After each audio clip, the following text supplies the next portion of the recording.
Welcome, my name is Zoya, and today I'm going to talk about something that one of my clients actually asked me. So the other day, I'm doing someone's hair and they asked me, Zoya, what was it like to grow up multicultural in Canada? I was blown away by this question because as soon as she asked, the amount of self-reflection that ensued was ridiculous. I spent the entire night thinking about all the times and moments and memories and how they influenced me and how they affected me and what would have been different if I had been raised differently. But let's get right into it. My mom is East Indian and my dad is East African. I am born in Canada and I was raised predominantly in an Asian influenced community. There were deep Indian and Pakistani roots from my mom.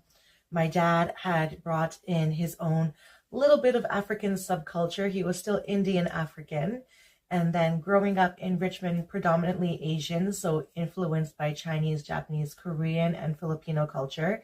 And just being Canadian itself and being raised by the Canadian standards of elementary and high school. Some of the experiences I had at a young age were unfortunately due to somebody who was either ignorant of other cultures or uneducated. For example, the minute I would say that my dad is African, immediately somebody would say, "Oh, so your dad is Black." And I would respond with, "No, he's actually Indian African." And they go, "Oh," like very confused.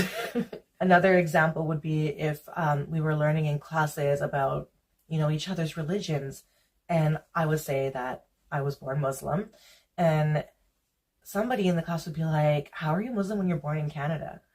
So, just a lot of uneducated, but a lot of having to repeat yourself and teach other people that there's more to the world than the bubble that they live in. What was difficult about growing up is you kind of never really felt like you fit in.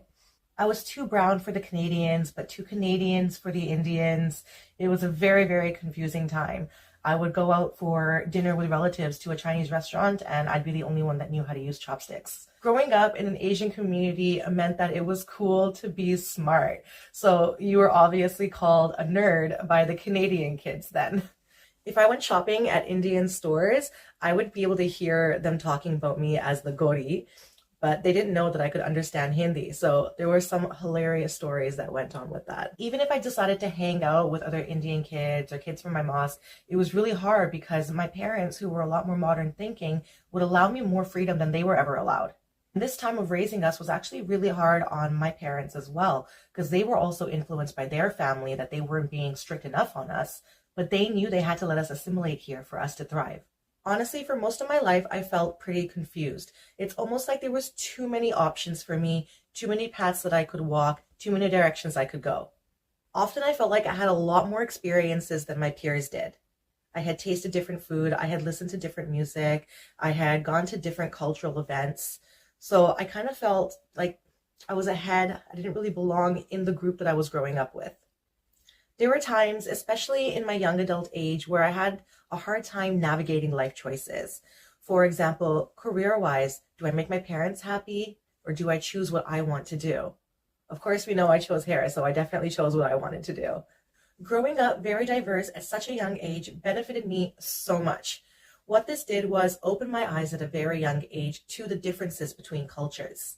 This piqued my interest very young of wanting to learn how we were all different and how we were all the same. It gave me a compassion for people that instead of judging someone, I'd be able to look and learn about their culture and understand where they came from. This made building relationships a lot easier. Having the influence of practically 4 cultures gave me a growth mindset I would have not been able to achieve if I only had one perspective. This allowed me to think of different ways to solve challenges, knowing that there was other options and other ways to try. It made me extremely versatile. For example, in the kitchen, I can pretty much cook anything worldwide. Style-wise, I can switch from sari to strapless just like that and feel completely confident in both. Because I grew up involved in different communities, my connections in the city are numerous. And let me tell you, it is so much easier to build your empire when you have people that can help you. Growing up, I didn't feel like I could be defined because I didn't have a set culture.